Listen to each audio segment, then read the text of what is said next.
ஓம் நற்பவி ஆறுமுகம் தரும் ஏறுமுகம். வேல்மாறல் படித்தாவே கண்டிப்பாக அற்புதம் நடக்கும். அதுலேயும் பிரம்ம முகூர்த்தத்தில் படித்தா எவ்வளவு சக்தி எவ்வளவு பவர் அப்படிங்கிறத இந்த வீடியோவில் நம்ம பார்க்கலாம். அதுக்கு முன்னாடி நம்மளோட சேனலை ஃபஸ்ட் டைம் பார்க்குறீங்க அப்படின்னா கண்டிப்பாக சப்ஸ்கிரைப் பண்ணிக்கோங்க. நம்மளோட சேனல் கந்தன் வழி நிறைய முருகனோட பதிகங்கள் அப்லோட் பண்ணியிருக்கோம். ஸோ கண்டிப்பாக பார்த்து நீங்கள் அனைவரும் பலனடையுங்கள். இந்த வீடியோ பதிவில் என்ன அப்படின்னா, வேல்மாறலால் நிகழ்ந்த ஒரு அற்புதம் தான். இதில் அந்த சகோதரி உண்மையிலே சொல்லணும்னா என்னுடைய உடன்பிறவா சகோதரி அப்படின்னு தான் சொல்லணும். ஏன்னா முருகன் கூட இன்னும் போகிறதுக்கு இந்த நாங்கள் மாலை போடுறதுக்கெல்லாம் காரணம் அவங்களும் ஒரு காரணம் அப்படின்னு தான் சொல்லணும்.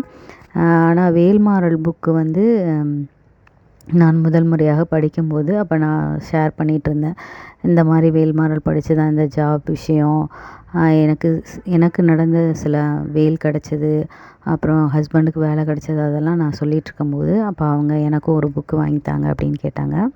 அப்போ ஹஸ்பண்ட் சென்னை வரும்போது நான் அவங்கக்கிட்ட சொல்லிவிட்டு ஒரு புக்கு வாங்கி கொடுத்தேன். அவங்க ஃபஸ்ட் டைமே படிக்கும்போது என்ன அப்படின்னா, கரெக்டாக லாஸ்ட் இயர் தைப்பூசம் அந்த டைமில் அப்போ நான் சொன்னேன், நீ முடிஞ்சால் பிரம்ம முகூர்த்தத்தில் படிப்பா, ஏன்னா இன்னும் அது ரொம்ப சக்தி பவர் அப்படின்னு நான் சொன்னேன். ஏன்னா என்னால் எந்திரிக்க முடியாது, ஏன்னா நான் மெடிசன்ஸ் எல்லாம் எடுக்கிறதுனால என்னால் முடியாது, நீ படிப்பா அப்படின்னு.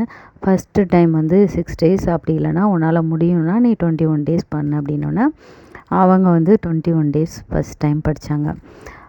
21 times ஆனால் பிரம்மபுரத்தில் டெய்லி எழுந்திரிச்சு அவங்க படிச்சிட்டாங்க. 21 days கரெக்டாக அவங்க படிச்சிட்டாங்க. இது லாஸ்ட் இயர் நான் நடந்தது சொல்லிகிட்ருக்கேன். படித்து முடித்ததுக்கப்புறம் அவங்களுக்கு தெரிஞ்ச அதே ஊரில் அவங்களும் ஒரு தீவிர முருக பக்தை. அவங்க ஒரு மாற்றுத்திறனாளி, ஆனால் அவங்க வெற்றிலை தீபம் போடுறது எல்லாமே அவங்க செய்வாங்க. அவங்களுக்கு தான் நான் இன்னொரு புக்கு வாங்கி கொடுத்துருந்தேன்.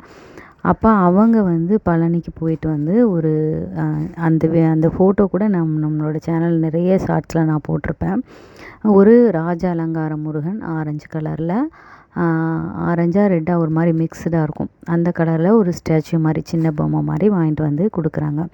அப்போவே அவங்க சொன்னாங்க, அப்போ பழனிக்கு என்ன முருகன் கூப்பிட்றாரு போலக்கா, நான் போகணும் அப்படின்னு சொல்லிட்டு. அப்போ அவங்க ஹஸ்பண்ட் லாஸ்ட்டு பொங்கலப்போ லீவுக்கு வந்திருக்காங்க. அவங்க பார்த்தா திடீர்னு பொங்கல் முடிச்சுட்டு அடுத்த நாள் பழனிக்கு கிளம்பி போயிட்டு வந்துட்டாங்க. போயிட்டு அவங்க பையன் ஒரு அலங்காரம், இவங்க ஆண்டி அலங்காரத்தில் பாட்டு, அவங்க பையன் ராஜ அலங்காரம் பார்த்து ரொம்ப சந்தோஷப்பட்டாங்க. போயிட்டு வந்துட்டோம். அப்போ நான் சொன்னேன், வேல்மாறல் படித்தா என்ன ஒரு அற்புதம் அப்படின்னா, வெயில் கிடைக்கும், இல்லைனா ஏதாவது அறுபடை வீடுகள் நம்ம போகிற மாதிரி ஒரு சூழ்நிலையை முருகன் நம்மளுக்கு உருவாக்கி தருவார். அப்போ நான் சொன்னேன், நீ பரவாயில்ல நீங்கள் வேல்மாறல் படித்து பழனிக்கு போயிட்டு வந்துட்ட அப்படின்னு. அதுக்கப்புறம் என்ன அப்படின்னா, அந்த சகோதரிக்கு நம்ம மாலை போடணும் அப்படின்னு ஆசை. ஆனால் லாஸ்ட் இயர் அவங்க போடலை. ஆனால் இந்த வருஷம் அவங்க போட்டுட்டாங்க. போட்டுட்டு பொங்கல் முடித்து அவங்க மாட்டுப்பொங்கல் அன்றைக்கி தான் போயிட்டு வந்தாங்க. ஆனால் அதுக்கு முன்னாடி அவங்க 21 days 30 days மாலை போட்டிருந்தாங்க. அப்போ அதே மாதிரி அவங்க லாஸ்ட் இயர் படித்தது போலவே இந்த வேல்மாறலை அவங்க படிக்கிறாங்க. அப்போ விரதம் விடும்போது என்னன்னா, அவங்க ஈவினிங்கில் ஒரு காலையில் ஒரு வேளை சாப்பிடுவாங்க, அதுக்கப்புறம் மத்தியானம் சாப்பிட மாட்டாங்க. ஊர்லலாம் எப்படின்னா 4 மணி 5 மணி போல் விரதம் விட்டால் நைட்டு சாப்பிட மாட்டாங்க இல்லையா. அப்போது எப்போவும் அவங்க 4 to 5 தான் விரதம் விடுறது அவங்க பழக்கம். ஸோ அதே போல் விட்டுட்டு ஒரு நாள் என்ன பண்ணிட்டாங்க, சாமி கும்பிட்டுட்டு விளக்கெல்லாம் போட்டு எல்லாம் பண்ணி சாமி கும்பிட்டுட்டு அதோட முடிஞ்சிட்டு அவங்களும் தூங்கிட்டாங்க. திடீர்னு என்ன அப்படின்னு பார்த்தீங்கன்னா, நைட்டு 2 மணி இருக்கும், தீபம் தானாக எரிஞ்சிருக்கும். தீபம் தானாக எரியறதுக்கு ஒன்று நம்ம ஆஃப் பண்ணாமல் வச்சுருந்தா கூட 4 மணிக்கு சாமி கும்பிட்டது 2 மணி வரைக்கும் எரியறதுக்கு சான்ஸே இல்லை. இன்னொன்று ஜன்னல், கிச்சனில் தான் அவங்க கபோர்டு மாதிரி வச்சு அதில் தான் சாமி வச்சுருக்காங்க.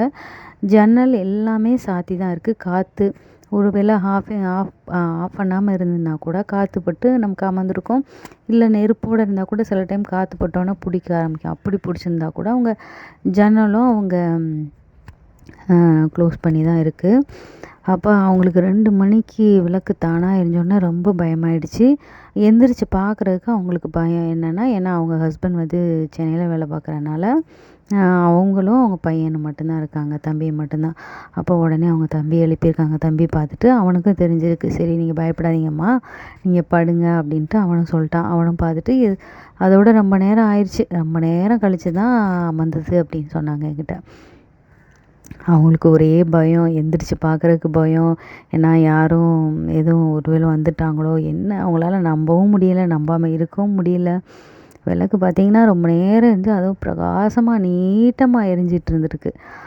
அதோட இவங்க அப்புறம் காலையில் ஹஸ்பண்டு சொல்லியிருக்காங்க, அவங்க நம்பவே இல்லையா. இல்லை நீங்கள் அமர்த்தாமல் வச்சுருப்பீங்க அப்படின்னு. அமர்த்தாமல் வச்சுருந்தாலும் 4 மணிக்கு இது பண்ணது எப்படி 2 மணி வரை எரியும் அப்படின்னு அவங்க என்கிட்ட சொன்னாங்க. அப்புறம் நான் சொன்னேன், கண்டிப்பாக இது முருகனுடைய அற்புதம் தான், கண்டிப்பாக இது நிகழ்ந்திருக்கும் அப்படின்னு சொல்லிட்டு நாங்கள் பேசிட்டோம். அதுக்கப்புறம் ஈவினிங் தான் எனக்கு ஃபோன் பண்ணி சொன்னாங்க, அக்கா இந்த மாதிரி நடந்துச்சுக்கா அப்படின்னு.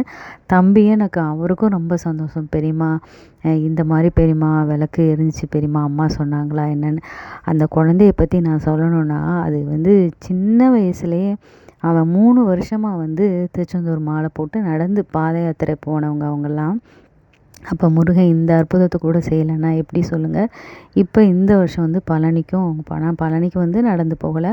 ஆனால் திருச்செந்தூருக்கு அந்த குழந்த ஒரு 4th ஸ்டாண்டர்ட் படிக்கிறான். ஆனால் அவன் நடந்து போனான் 3 வருஷம் திருச்செந்தூருக்கு நடந்து போனான். இன்னொன்று எப்படின்னா, அந்த குழந்த பார்த்திங்கன்னா அவ்வளோ ஒரு முருக பக்தி. அபிஷேகம் பண்ணுறது எல்லாமே அந்த குட்டி பையன் தான் பண்ணுவான். அதை தான் நான் சொல்லுவேன், பரவாயில்ல எங்களுக்கெல்லாம் இத்தனை வருஷம் ஆயிருக்கு முருகனை பற்றி தெரிஞ்சுக்கோ, அவரை நாங்கள் படித்து கும்பிடுறதுக்கு. ஆனால் நீ இந்த வயசுலேயே தேட ஆரம்பிச்சிட்ட, நீ நல்லா இருப்ப அப்படின்னு அடிக்கடி அந்த பையன்கிட்ட நான் சொல்லிகிட்டே இருப்பேன். ஸோ கண்டிப்பாக இது மிகப்பெரிய அற்புதம் தான். ஸோ எல்லோரும் இந்த வீடியோ பார்க்குறவங்க எல்லோரும், நமக்கு பெரிய கஷ்டம் இருக்குது, வேதனை இருக்குது அப்படின்னு மனசு தளராதீங்க. வேல்மாறல் எப்பேற்பட்ட பிரச்சனையையும் தடையையும் தீர்க்கக்கூடியது. ஸோ இந்த பதிவை பார்க்குற ஒவ்வொருத்தரும் கண்டிப்பாக வேல்மாறல் பாராயணத்தை தொடங்குங்க. உங்களுக்கும் உங்களுடைய அனுபவங்கள், முருகனால் உங்களுக்கு நிகழ்ந்த அற்புதங்களை ஷேர் பண்ணணும் அப்படின்னா இதில் தெரிகிற வாட்ஸ்அப் நம்பருக்கு எனக்கு வாட்ஸ்அப் பண்ணுங்கள். நம்மளோட சேனலில் நம்ம போடலாம்.